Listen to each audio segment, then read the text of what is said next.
I've just received a call from Secretary Clinton.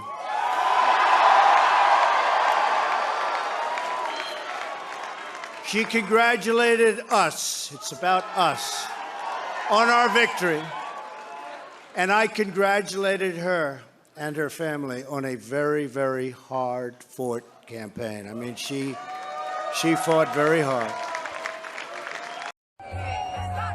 After thousands of people took to the streets across the country on Saturday to display dissent for Donald Trump's election, many more demonstrations were planned and expected to occur on Sunday, the fifth straight day of protests.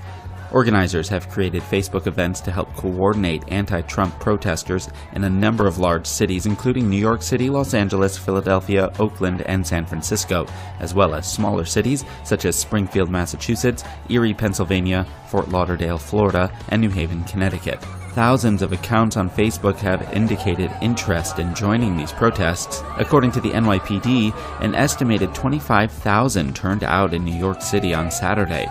They chanted phrases such as, "We reject the president-elect." Protests were also held in Los Angeles, Washington, D.C., Las Vegas, Miami, Birmingham, Alabama, and Fresno, California, among others.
Good evening, and for a second straight day, millions of Americans found themselves in the sweaty grip of record heat and humidity.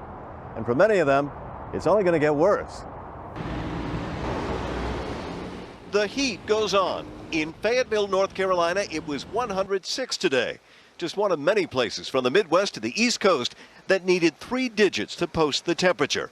And it's beginning to take its toll. In East St. Louis, Illinois, the body of a 70-year-old man was found inside his home, one of the latest victims of the heat.